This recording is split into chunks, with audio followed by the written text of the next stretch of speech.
Қайырлы күн, құрметті әріптестер.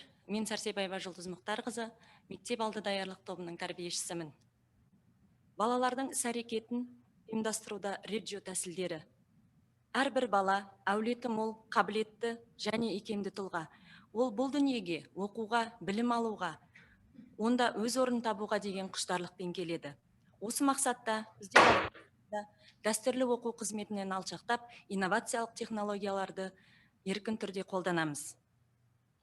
Сол тәсілдің бірі реджио педагогика. 2018 жылы әріптестеріміз реджио Эмилияға барып тәжірибе алмасып келді. Біз балабақшамызда реджио педагогика тәсілдерін барлық оқу қызметінде тиімді қолданамыз. Реджио тәсілі баланың дамуының барлық саласына әсер ететін маңызды жүйе деп айтсам болады. Реджио педагогиканың баланың дамуына маңызы зор. Реджио педагогиканың 6 қағидасы бар.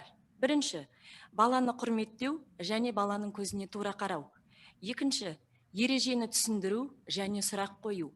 Үшінші, қате емес, басқаша. Төртінші, таңдау ұсыну және асықтырмау. Бесінші, кез келген жағдайда үйрену.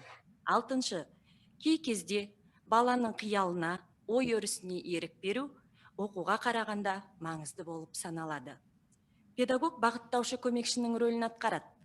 Біз баланың идеяларын іске асыруға көмектесіп, серіктестіктің рөлін атқарамыз. Балабақшада қазіргі заман талабына сай барлық жағдай жасалған. Балабақшамызда реджио ательесі жұмыс жасайды. Реджио киберхана, ең креативті материалдар шоғырланған сиқырлы орын десек болады. Балабақшада балалар өздерін өз үйлеріндегі еркін сезінуі қажет. Ательеде табиғи жарықтың көп болуымен қатар, ондағы жиһаздар қозғалмалы, сондықтан оны болады. Ательеде жұмыс істеу бала үшін қауіпсіз болу қажет. Ательедегі материалдар баланың деңгейінде қолжетімді жерлерде орналасқан. Біздің зерттеулер мен жобалар әртүрлі уақытқа созылады. 1 сағатқа, 1 айға, немесе 1 жылға. Өздеріңіз көріп тұрғандай, ақ пен қара жобасы. Балабақшада ақ пен қара жобасын іске асырдық. Бұл жобада балалар өздері ақ және қара түсті материалдармен танысып, онда балалардың қиялдары мен әртүрлі қызықты жұмыстар атқарылды. Соның бірі ақ қағаз бен ржет наглую, с кем-то разговаривает. Я хоть маску одела, мне не видно, что я говорю. Соның бірі ақ қағаз бен қара қағазға ертегі балалар өз ойларынан шыққан қиялдарын қағаз бетіне контрасты ұғымдар қалыптастырды. Ақ пен қара, күн мен түн, яғни бала қарама-қарсы ұғымды меңгерді. Балалар ақ пен қара тәжірибесінде іс-әрекеттерге еркін қатысып, әңгімелерді ойлап таба біледі. Бұл жоба жарық пен көлеңке жобасы. Бала бұл жобада жарық пен көлеңкенің маңызын түсінді. Яғни заттың көлеңкесін бастырып салумен заттарды жандандыру арқылы ертегі кейіпкерлерін атап, қиялдары дамыды. Проекторы бар жеңіл үстел. Жарық үстеліндегі затты үлкейтіп, үлкен ақ экранда көрсетіледі. Балалар осындай кішкентай заттарды соншалықты айқын көрініп тұрғанын көріп, заттарды бастырып сала алады. Бала жарықты қараңғыда жақсы зерттейді. Мұндай қараңғы жер, арнайы бөлме, баспалдақтың асты, шкафтың ішіндегі кеңістік, тіпті сізге үстелдің үстін қалың көрпемен жауып та пайдалануға болады. Өздеріңіз көріп тұрғандай, біз жарық үстелін немесе планшетті кез келген жарық көзін фонар мен шамды пайдалана аламыз.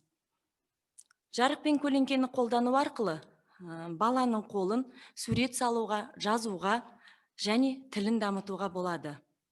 Бұл жерде ең маңызды нәрсе қол мен көздің үйлестіруін дамыту. Реджио тәсілін жүзеге асырудағы басты мақсатымыз бала мүмкіндігінше көп құралдар мен балаға мүмкіндігінше көп құралдар мен мүмкіндіктер беру. Баланың әртүрлі материалдармен жұмыс жасау тәжірибесі болған кезде, ол өзінің идеясына сәйкес өзіне керек затты таңдай алады және іске асырады. Енді бұл жерде көріп тұрғандарыңыз онлайн жоба тастарды жандандыру. Реджио тәсілінің маңызды бағыты табиғи және қалдық заттармен жұмыс жасау болғандықтан, бұл жоба онлайн форматта өткен жұмыс түрі. Бұл жерде көріп тұрғандарыңыз тастар. Балалар бұл жобаны ата-аналарымен бірге орындады. Бұл жерде бірінші тастарды жинау, тастарды дайындау және тастарды бояп әртүрлі кейіпкерлерге енгізу. Сонымен қатар балалар тастар арқылы ертегі кейіпкерлері мен мультфильмдерді кейіпкерлерді де қызыға бейнелейді. Бұл жерде баланың қиялы мен шығармашылығы, ұсақ қол моторикасы дамиды.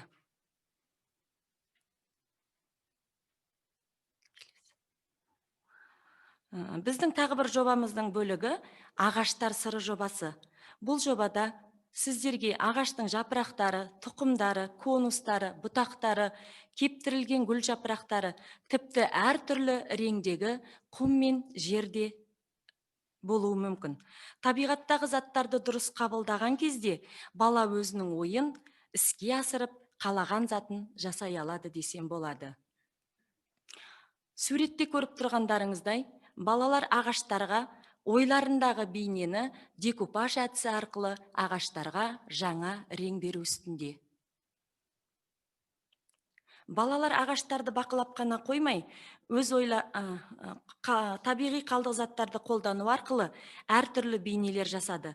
Бұл жерде баланың қиялы мен шығармашылығы дамиды.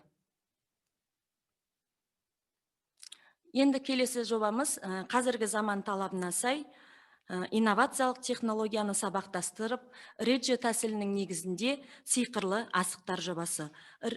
Түрлі түсті шоттар, жоғалған сандар, балаға санау мен түсті үйретсе,